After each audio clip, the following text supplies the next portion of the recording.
and debt counseling.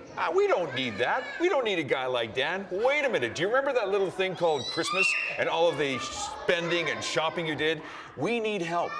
We need some advice. Dan, give us some advice about how we can reduce our debt, deal with our current debts. Well, I think the rule number one is to rein in your expenditures. So like we say, stop spending, right?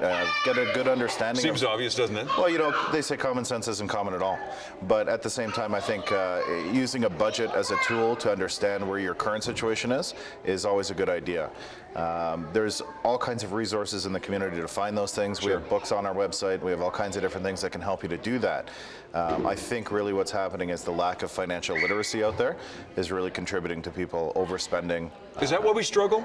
Do you think it's because we don't have an understanding of money, or is that why most people go through this every single year? Yeah, I would say that this isn't something that's taught in schools. Sure. We don't learn about credit cards in schools, and this is an issue unto itself.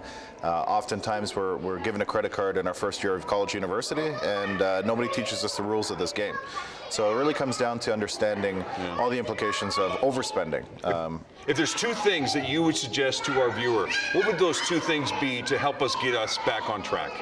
I think doing the budget, like I say, is always an important concept because budgeting is about behavioral change. You can't change behavior unless you know what that behavior is.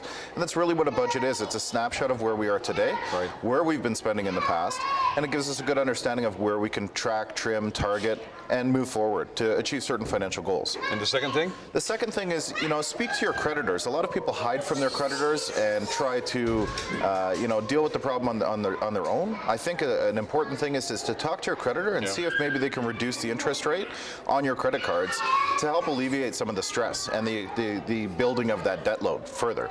And it's never too late. Definitely never too late. It's never too late. Do you want to go on one of the slides? Let's go. Okay. More of Go Calgary as Dan and I go on the slides. Coming up here on Shaw TV.